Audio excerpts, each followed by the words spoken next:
धर्म का सीधा संबंध आस्था से है। सभी धर्म मनुष्य को शांतिपूर्वक जीने की राह दिखाते हैं। आज जो हमें धर्म का रूप दिखाई दे रहा है वो धर्म है ही नहीं, वो तो परस्पर घृणा और वैर भाव बढ़ाने का मात्र एक साधन है। मेरे यही विचार कविता को जन्म देते हैं। शीर्षक है देश हित। सर्प का विष उतर सकता है शब्दों का नहीं, शब्द मुख से निकल गया फिर लौटता नहीं।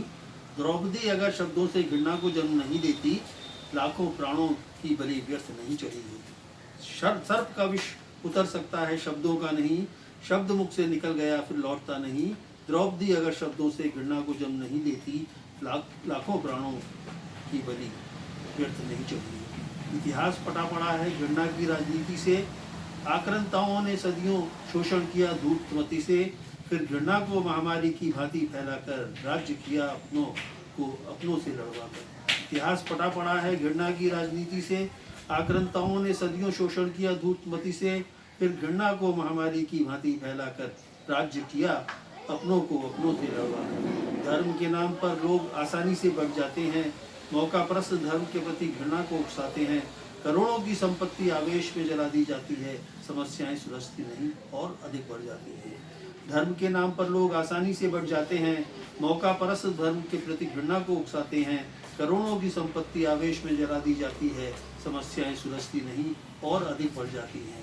इतने पर भी अगर सोच नहीं बदली जाएगी तो देश की अखंडता ही खतरे में पड़ जाएगी।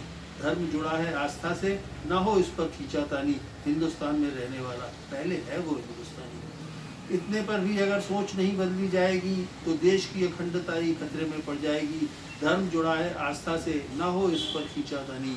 हिंदुस्तान में रहने वाला पहले है वो हिंदुस्तानी।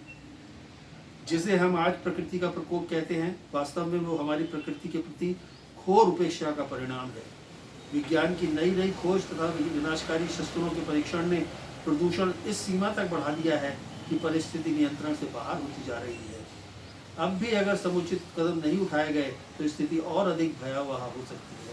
इसी भाव पर आधारित है मेरी पत्नी श्रीमती शशिकला की रचना जागो, जिसे पढ़ने का उन्होंने मुझे सौभाग्य दिया है।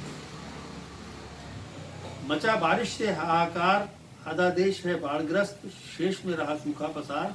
कुदरत चेता रही बार बार, बिन बारिश कहीं अकाल, कहीं अतिवृष्टि बनी काल। काट कर बेरहमी से वन, बिगड़ा प्रकृति का संतुलन।